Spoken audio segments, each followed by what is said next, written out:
और इसी के साथ आगे बढ़ेंगे। अगली खबर आपको बता दें, जहां मध्य प्रदेश उपचुनाव में वोटिंग का समय खत्म हो गया है। तो प्रदेश में उपचुनाव के लिए 4 सीटों पर वोटिंग का समय खत्म हो गया। अब सिर्फ लाइन में खड़े लोग वोटिंग कर सकेंगे। 3 विधानसभा सीटों पर अब तक 63.02% मतदान हुआ है। खंडवा बुरहानपुर लोकसभा में 59.02% मतदान हुआ और अब तक जोबट में 50.90% मतदान हुआ है। पृथ्वीपुर में 76.05% वोटिंग हुई है। वहीं रैगांव में 66.66% वोटिंग हुई है। मध्य प्रदेश में उपचुनाव के लिए वोटिंग का समय खत्म हो चुका है। अब सिर्फ लाइन में खड़े लोग ही वोटिंग कर सकेंगे, यानी कि अपने प्रतिनिधि को चुन सकेंगे।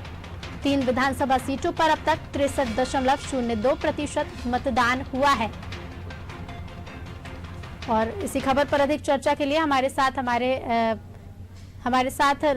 साथ फोन लाइन पर ब्रजेश चौकसी जी जुड़ चुके हैं। ब्रजेश जी, मध्य प्रदेश उपचुनाव में वोटिंग का समय खत्म हो चुका है। अब सिर्फ वही लोग वोटिंग कर सकेंगे जो लोग लाइन में खड़े हैं। कितनी संख्या में भी लोग लाइन में खड़े हैं, क्या इसका प्रभाव वोटिंग के प्रतिशत पर पड़ सकता है? देखो, निश्चित तौर पर जो लोग खड़े हुए हैं, जब वो वोट डालेंगे, वो कितनी की संख्या में है, कब तक वोट डाल सकते हैं, ये वोटिंग रात को 8 बजे तक भी चल सकती है। हमने देखा है उससे लेट तक भी चल सकती है। कई जगह पे हम देखते हैं कि 7 बजे तक मतदान होता रहता है। जो वोटर वहाँ पे मौजूद हैं, जो कतार में खड़े हैं, वोट डालने गए हैं, जो समय चुनाव आयोग ने निर्धारित किया है उससे वो वोटिंग बंद कर देते हैं। मतलब वहाँ पे नए लोग जाके कतार में नहीं लग सकते हैं, उनकी उल्टी पर्चियां बांट दी जाती हैं। जो लास्ट में खड़ा हुआ है व्यक्ति, उसको 1 नंबर दिया जाता है, और जो सबसे पहले खड़ा हुआ है, इस हिसाब से पर्चियां बांट दी जाती हैं कि फिर बाद में कोई भी संख्या ना बढ़ सके या कोई राजनीतिक दल या कोई व्यक्ति वहां घुसकर लाइन में ना लग सके। तो उसके बाद वहां पे बंद कर दिया जाते हैं, गेट लगा दिए जाते हैं, उल्टी पर्ची बांट दी जाती है। और इसके बाद चाहे वहां पे 100 लोग हों, 200 लोग हों या 400 लोग समय पे आ गए हैं, वो जो निर्धारित समय है 6 बजे का तय किया है चुनाव आयोग ने, 6 बजे तक आप प्रमाइसिस में अंदर आ गए हैं तो आपको वोट डालने दिया जाता होता है।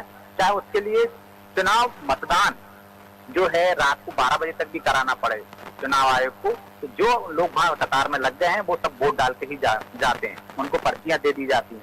इससे निश्चित तौर पर प्रतिशत में बढ़ावा होता है। अभी जो हम प्रतिशत बता रहे हैं, जैसे यदि पृथ्वीपुर की बात करें हम, तो 76% है, बहुत ज्यादा प्रतिशत है। ये आपको 80 से 85 तक जा सकता है। जब लास्ट में पूरी वोटिंग हो जाएगी, इसके बाद चुनाव आयोग जो आंकड़े जारी करेगा तो उसमें हम बढ़ा हुआ प्रतिशत देखेंगे। रैगांव में 66.66% वोटिंग हुई है, तो ये भी आपको 75 से 80 के बीच जा सकती है। इसी तरह 5 से 7 या 10% तक वोटिंग प्रतिशत बढ़ जाता है। वो उस आदत पर निर्भर करता है कि वहाँ कितने लोग वोटिंग डालने के लिए खड़े हुए हैं। कुछ बूथ पे हम देखते हैं कि 2 से 10 लोग हैं, कुछ भी बूथ पे 20 से 25 लोग हैं। तो ये तमाम जो आंकड़े आएंगे वो बताएंगे कि कितना प्रतिशत मतदान हुआ है।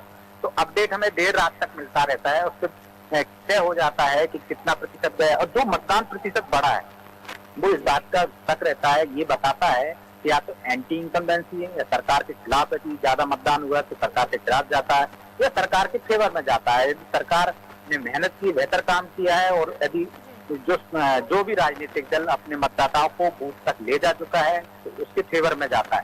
तो ये देखने वाली बात होगी कि जो वोट प्रतिशत इतनी बड़ी संख्या में आ रहा है, बढ़ा हुआ आ रहा है, ये किसके फेवर में जाता है, भाजपा के फेवर में जाता है या कांग्रेस के फेवर में जाता है। यदि भाजपा की हम बात करें तो वो अपने मतदाताओं को घर से निकालकर बूथ तक ले जाने का काम करती है। यदि वो ले जाने में सफल रही होगी तो निश्चित तौर पर उसके फेवर में आएगा। और यदि जो कांग्रेस कह रही है कि महंगाई, बेरोजगारी, कोरोना की जो समस्या थी उसके कारण जनता में नाराजगी है, यदि ये नाराजगी के रूप में यदि ये वोट प्रतिशत बढ़ा हुआ है तो जो मौजूदा सरकार है उसके लिए नुकसानदायक साबित हो सकता है। जी, बहुत बहुत धन्यवाद आपका हमसे जुड़ने के लिए। तो प्रदेश में उपचुनाव में वोटिंग का समय खत्म हो चुका है, लेकिन जो लोग लाइन में खड़े हुए थे पहले से, जो निश्चित समय में पहुंच गए थे, वो अभी वोटिंग कर सकेंगे। उनकी गिनती होगी तो 3 विधानसभा सीटों पर अब तक 63.02% मतदान हो चुका है। और लगातार जो लोग लाइन में लगे हुए हैं उनका मतदान अभी भी